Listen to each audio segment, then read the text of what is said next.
기도하시겠습니다. 하나님 감사합니다. 새로운 날 새 아침을 선물로 주신 것을 감사드립니다. 오늘도 주신 하루를 가치 있게 살아가게 하시되 세월을 허비하지 않고 열심히 모이고 열심히 예배하고 열심히 복음 전하는 주의 자녀들 되게 하여 주시옵소서. 부정적인 마음, 염려와 근심이 다 떠나가고 하나님이 주시는 샘솟는 기쁨으로 충만하게 채워 주시옵소서. 우리 기도에 응답해 주시기를 간절히 소망하며 예수 그리스도의 이름으로 기도 올리옵나이다. 아멘. 오늘 말씀은 열왕기하 13장 14절부터 25절까지의 말씀입니다. 엘리사가 죽을 병이 들매 이스라엘의 왕 요아스가 그에게로 내려와 자기의 얼굴에 눈물을 흘리며 이르되 내 아버지여 내 아버지여 이스라엘의 병거와 마병이여 하매 엘리사가 그에게 이르되 활과 화살들을 가져오소서 하는지라. 활과 화살들을 그에게 가져오매 또 이스라엘 왕에게 이르되 왕의 손으로 활을 잡으소서 하매 그가 손으로 잡으니 엘리사가 자기 손을 왕의 손 위에 얹고 이르되 동쪽 창을 여소서 하여 곧 열매 엘리사가 이르되 쏘소서 하는지라. 곧 쏘매 엘리사가 이르되 이는 여호와를 위한 구원의 화살 곧 아람에 대한 구원의 화살이니 왕이 아람 사람을 멸절하도록 아벡에서 치리이다 하니라. 또 이르되 화살들을 집으소서. 곧 집음에 엘리사가 또 이스라엘 왕에게 이르되 땅을 치소서 하는지라. 이에 3번 치고 그친지라. 하나님의 사람이 노하여 이르되 왕이 6번을 칠 것이니이다. 그리하였더면 왕이 아람을 진멸하기까지 쳤으리이다. 그런즉 이제는 왕이 아람을 3번만 치리이다 하니라.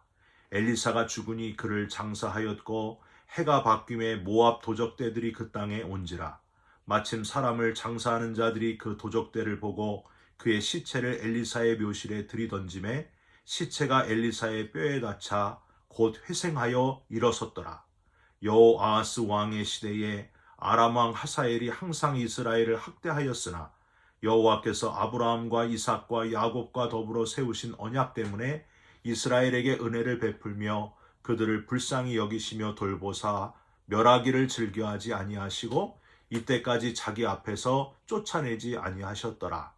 아람의 왕 하사엘이 죽고 그의 아들 베나닷이 대신하여 왕이 되매 여호아하스의 아들 요아스가 하사엘의 아들 베나닷의 손에서 성읍을 다시 빼앗으니 이 성읍들은 자기 부친 여호아하스가 전쟁 중에 빼앗겼던 것이라. 요아스가 베나닷을 3번 쳐서 무찌르고 이스라엘 성읍들을 회복하였더라. 아멘. 오늘은 열왕기하 13장 14절부터 25절까지의 말씀으로 아버지보다 낫기는 한데 3번 치다 끝난 사람, 아버지보다 낫기는 한데 3번 치다 끝난 사람이란 제목의 말씀을 함께 나누고 기도하는 시간을 갖겠습니다. 남자가 칼을 뽑았으면 무라도 썰어야 된다라는 한국 속담이 있어요. 여러분 들어보셨죠? 우리 한국 선조들의 지혜가 아주 잘 담겨져 있는 그런 말입니다. 무슨 뜻일까요? 무라도 썰다 보면은 칼질이 느는 법이다. 칼을 안 뽑았으면 바람도 가를 수 없다. 그러니까 일단 시작했으면 포기하지 말고 무엇이든지 시도해보라. 그런 뜻이 바로 남자가 칼을 뽑았으면 무라도 썰어야 한다라는 말입니다. 소극적이지 말고 끈기 있게 포기하지 말고 적극적으로 최선을 다해라 하는 뜻이 담겨져 있습니다. 여러분 오늘도 소극적이고 낙담하고 절망하고 쉽게 포기하는 모습 그런 것들을 다 벗어버리시고 최선을 다하시면서 적극적인 그리스도인 되시기를 살아있는 그리스도인 되시기를 주님의 이름으로 부탁드립니다. 오늘 본문에는요. 남자가 칼을 뽑았으면 무라도 썰어야 한다는 속담하고 딱 맞는 남자가 등장을 합니다. 누굴까요? 바로 요아스 왕입니다. 이 왕이 칼을 뽑았으면 무라도 썰어야 되는데 그냥 소극적으로 끝나고 말았다는 거예요. 남유다의 요아스 왕이 아니고 북이스라엘의 요아스 왕입니다. 요아스는요, 어제 본문에 본 여호아하스 왕의 아들이에요. 어제 여호아하스는 어떤 사람이었습니까? 갈대 같은 인간을 대표하는 그런 사람이었습니다.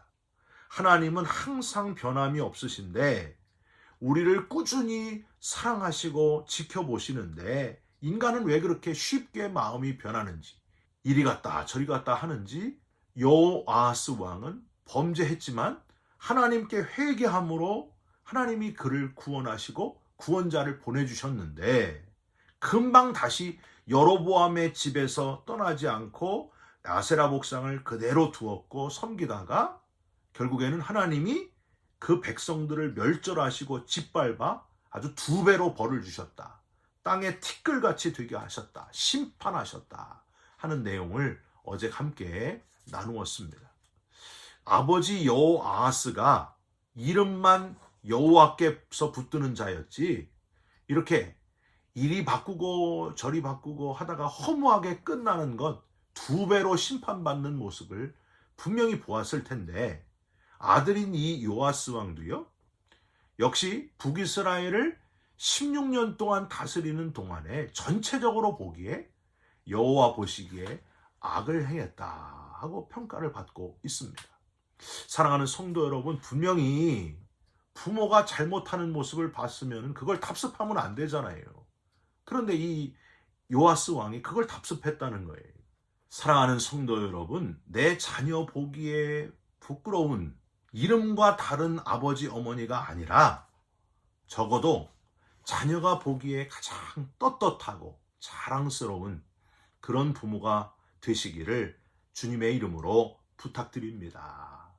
요아스 왕이 그래도 다행인 거는요, 영적인 선생님을 잘 만났다는 거예요. 비록 부모 여호아하스로부터는 좋은 걸 받지 못했지만은 영적인 선생님 엘리사를 잘 만났다는 거예요. 여러분, 부모님이 없는 고아지만은 선생님 잘 만나서 성공하는 사람도 있지 않습니까? 요아스 시대의 선지자가 바로 엘리사였습니다. 14절에 엘리사가 죽을 병이 들어 죽음을 앞두고 있을 때에 이 요아스 왕이 엘리사를 찾아와가지고 하는 행동, 엘리사를 뭐라고 부르는가 하는 걸 한번 보십시오. 14절, 엘리사가 죽을 병이 들매 이스라엘의 왕 요아스가 그에게로 내려와 자기의 얼굴에 눈물을 흘리며 이르되 내 아버지여 내 아버지여 이스라엘의 병거와 마병이여 하매. 엘리사를 뭐라고 불러요? 아버지여 라고 부르고 있어요. 그러면서 눈물을 흘리며 괴로워할 정도로 요아스 왕에게 엘리사는 아주 각별한 영적인 선생님이었던 것 같습니다. 그런데 이 영적인 선생님 엘리사를 두고 있음에도 불구하고 끝까지 선한 길을 걸어가지 못했다고 하는 거예요. 아버지보다는 좀 난데 엘리사를 끝까지 따라가야죠. 저는 이런 생각을 하게 됐습니다. 나도 하나님의 부르심이 가까워질 때에 나에게 이렇게 내 아버지여 라고 부르면서 나를 존경하고 또 울어줄 사람이 있다면 얼마나 보람될까, 이런 생각도 제가 해보게 되었습니다. 사랑하는 성도 여러분, 목사님, 전도사님만 영적인 선생님이 될 수 있는 게 아니에요. 누구나 될 수 있습니다. 속장님도, 리더도, 교회 집사님이나 권사님이나 장로님이시든지 누구나 다 될 수 있습니다. 후배 성도들에게 좋은 영적 선배요, 좋은 영적 선생님이 될 수 있다고 하는 거예요. 영적 선배요, 영적 선생님이 될 수 있는 기회가 올 때마다 놓치지 마시고 최선을 다하는 좋은 선배, 선생님들이 꼭 되시기를 주님의 이름으로 부탁드립니다. 자, 이렇게 좋은 영적인 선생님 엘리사를 통해서 그동안 요아스 왕은요, 여러 가지 하나님의 지혜를 듣고 배울 수 있었을 겁니다. 문제는 열심히 배우고 훈련을 했는데 결정적인 순간에 그동안 배웠던 걸 적용하지 못하면 그게 뭔 소용이 있겠어요? 엘리사는 지금 아람과 대전 중에 있는 이 북이스라엘의 미래를 내다보면서 요아스 왕에게 요구를 합니다. 17절 한번 보세요. 이르되 동쪽 창을 여소서 하여 곧 열매. 엘리사가 이르되 쏘소서 하는지라. 곧 쏘매 엘리사가 이르되 이는 여호와를 위한 구원의 화살 곧 아람에 대한 구원의 화살이니 왕이 아람 사람을 멸절하도록 아벡에서 치리이다 하니라. 지금 죽음을 앞두고 있는 엘리사가 이런 하나님의 말씀을 요아스 왕에게 전했으면요, 요아스 왕이 어떻게 해야 될까요? 없었던 열정이 생겨야 됩니다. 아, 하나님이 이 전쟁에서 결국에 우리 북이스라엘을 이기게 하시는구나. 이런 확신이 생기고 거룩한 분노가 생기고 힘이 생겨야 됩니다. 그게 당연한 거예요. 살아계신 하나님께서 나를 사용하시는구나. 엘리사 선생님의 입을 통해서 지금 그렇게 말씀하시는구나 하고 힘이 넘치고 적극적이어야 되는데 웬걸. 여러분 18절 이후에 구체적인 지시를 내리는 엘리사의 제안에 요아스 왕은요, 너무나 힘 빠지는 행동을 하게 됩니다.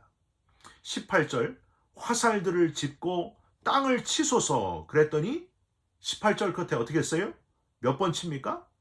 이에 3번 치고 그친지라. 여러분 몇 번만 치십시오 하고 엘리사가 얘기하지 않았어요. 그럼 어떻게 돼요? 끝까지 쳐야 해요. 끝까지. 화살들 부러질 때까지 쳐야죠.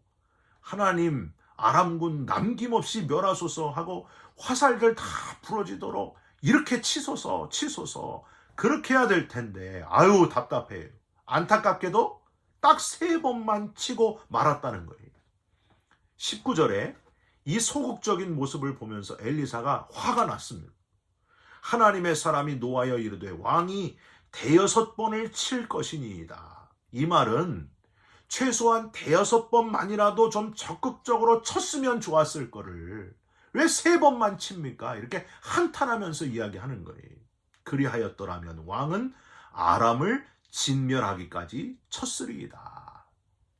여러분 여기서 우리는 하나님의 일을 어떻게 해야 되는가 그 자세에 대해서 배울 수 있습니다.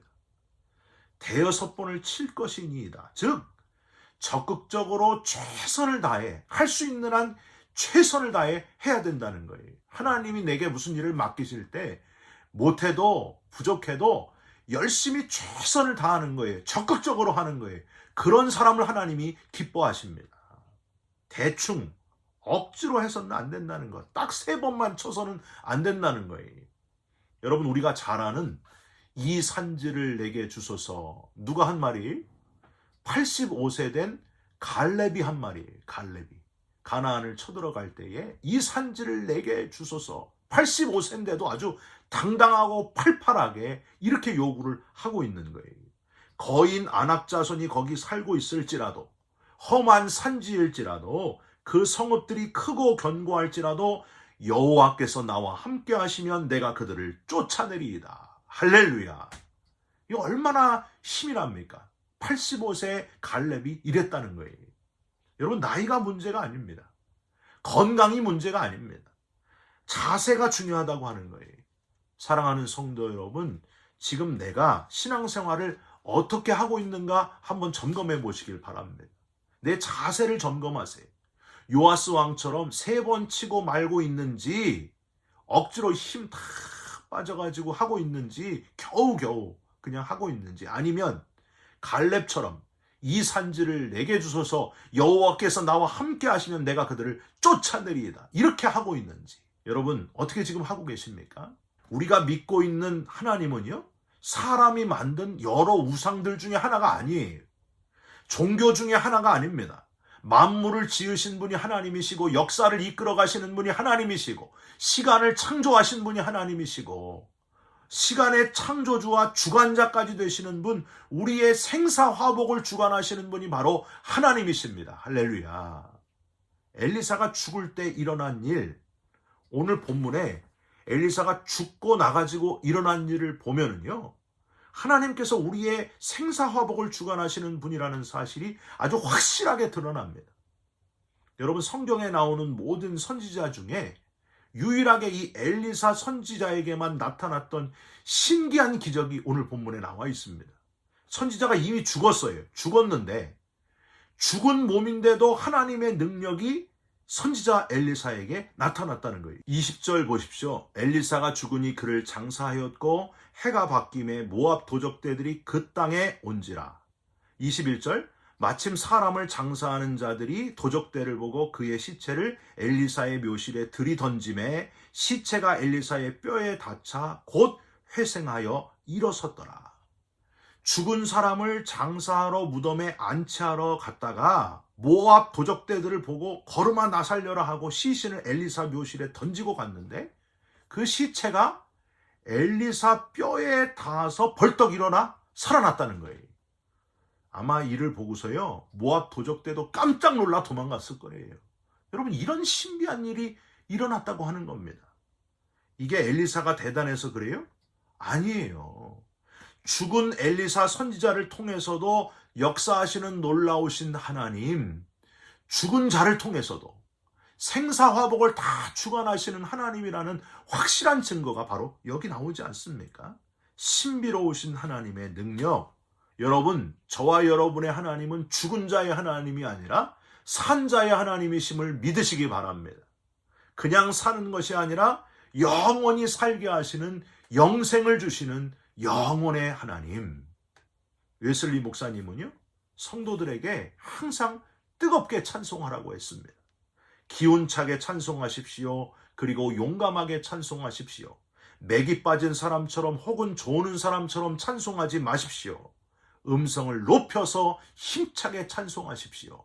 당신이 사탄의 노래를 부르는 것이 아니라면 두려워하지 말고 다른 사람이 당신의 음성 듣는 것을 수치스럽게 여기지도 마십시오. 소극적으로 하다가 많은 것이 수치스러운 거예요. 적극적으로 만물을 지으시고 역사를 주관해 가시고 죽은 자도 살리신 부활의 하나님, 능력의 하나님, 온 우주를 다스리시는 하나님, 그 하나님을 큰 소리로 높이며 경배하면서 당당하게 그분의 자녀답게 힘있게 살아가는 저와 여러분들이 다 되시기를 주님의 이름으로 축원드립니다. 기도하겠습니다. 하나님, 요아스 왕은 아버지 여호아하스 왕보다 낫기는 했는데 화살들을 짚고 겨우 3번 치다가 말았습니다. 너무나 소극적이었습니다. 하나님, 우리에게 용기를 주시옵소서. 구원받은 감격으로 뜨거워지게 하여 주시옵소서. 요아스 왕처럼 소극적이지 않고 적극적인 그리스도인들이 되게 하여 주시옵소서. 죽은 자까지 살리신 분, 우리에게 영생을 주신 하나님께 목이 터지도록 찬송하고 하나님을 높이며 하나님을 전하면서 살아가는 우리들이 다 되게 하여 주시옵소서. 예수 그리스도의 이름으로 기도 올리옵나이다. 아멘. 하늘에 계신 우리 아버지여, 이름이 거룩히 여김을 받으시오며 나라가 임하시오며 뜻이 하늘에서 이룬 것 같이 땅에서도 이루어지이다. 오늘 우리에게 일용할 양식을 주옵시고 우리가 우리에게 죄진 자를 사하여 준 것 같이 우리 죄를 사하여 주옵시고 우리를 시험에 들게 하지 마옵시고 다만 악에서 구하옵소서. 나라와 권세와 영광이 아버지께 영원히 있사옵나이다. 아멘. 사랑하는 성도 여러분, 오늘도 하루를 살아가시면서 소극적이고 힘 빠지는 부분들 다 벗어버리시고 적극적이고 하나님이 주시는 힘으로 승리하는 하루를 살아가시기를 주님의 이름으로 부탁드립니다. 여러분 사랑합니다. 축복합니다. 감사합니다.